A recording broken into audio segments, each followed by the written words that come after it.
Voilà, la France vue de l'intérieur, la France représentée et défendue aussi à l'étranger. C'est la mission du diplomate que notre invité connaît excessivement bien. Et de l'intérieur, Yves Aubin de la Messusière, merci d'avoir accepté notre invitation. Vous êtes diplomate et ancien ambassadeur de France au Tchad, en Irak, en Tunisie, en Italie. Plus de 40 années passées dans le corps diplomatique. Et aujourd'hui, donc, ce livre, Profession diplomate, un ambassadeur dans la tourmente, aux éditions Plomb, un livre dans les librairies depuis hier d'ailleurs. Ce n'est pas un livre à proprement parler autobiographique, c'est davantage un récit, un témoignage donc sur ces années passées à la tête de la diplomatie. C'est un métier complexe. En quoi est-il complexe ? Écoutez, il s'est au fur et à mesure effectivement complexifié, diversifié. Il y a la diplomatie classique, la diplomatie plutôt politique. L'ambassadeur est un représentant du chef de l'État, des membres du gouvernement.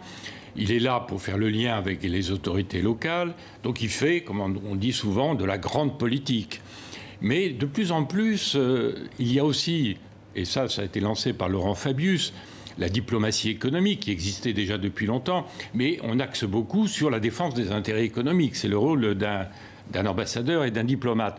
Et il y a aussi la défense des communautés françaises qui peuvent être menacées à l'heure du terrorisme qui se développe, de l'insécurité. Donc là, c'est un rôle fondamental.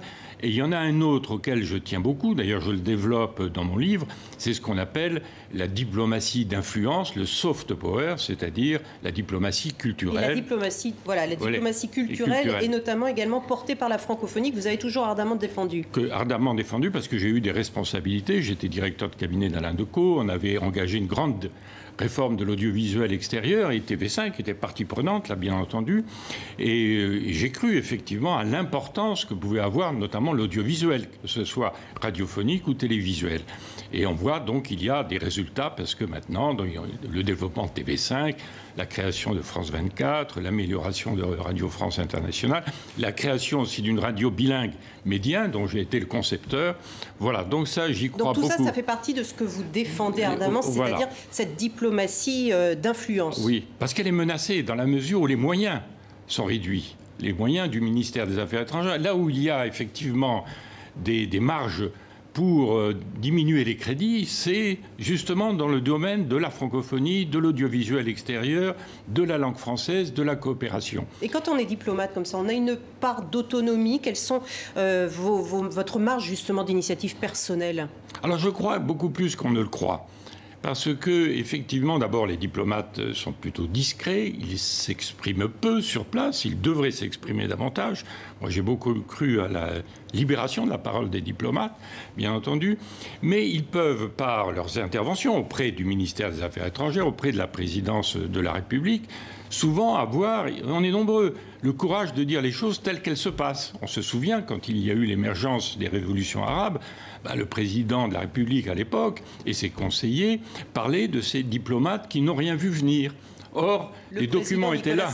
Voilà, Nicolas Sarkozy, ce qui m'a amené ambassadeur en Tunisie. Voilà, à écrire un livre. D'ailleurs, je consacre un chapitre sur la Tunisie, Mes années Ben Ali. Et justement, par le travail de fond, puisqu'un ambassadeur est avant tout un analyste aussi, un décrypteur. Donc, nous avions fait passer les messages des années avant pour dire, on n'a pas vu le scénario tel qu'il s'est déroulé en Tunisie, ni en Égypte. Mais on a vu que ces régimes, à terme, pouvaient être condamnés s'ils n'évoluaient pas.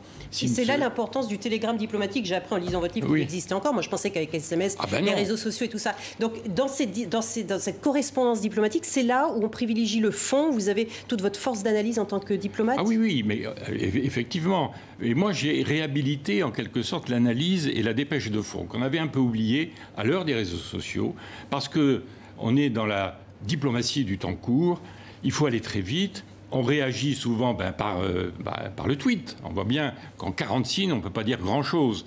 Donc là, la plupart de nos diplomates, encore maintenant, donc par télégramme diplomatique, correspondance diplomatique, donc font des analyses de fond. Et alors, le problème est de savoir si elles sont prises en compte par les politiques ou non. Très brièvement, quelques mots. Vous avez été ambassadeur de France en Italie. Je voulais vous poser cette question. Quelle est la valeur ajoutée d'un ambassadeur dans l'Europe d'aujourd'hui ?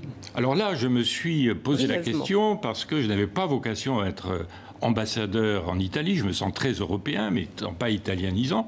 Je dis rétrospectivement, ça a peut-être été une erreur, mais un ambassadeur dans l'Europe d'aujourd'hui, quelle est sa valeur ajoutée? Est-il l'acteur de la relation bilatérale, alors que les chefs d'État se parlent toujours dans les sommets européens, les ministres se parlent souvent? Et donc, votre réponse, brièvement? Donc, il est limité. Il est limité. Nous aussi, dans le temps, malheureusement. Merci beaucoup, Monsieur Aubin de la Messusière, d'être venu. Et je rappelle votre livre, donc, Profession diplomate, aux éditions Plomb. Merci.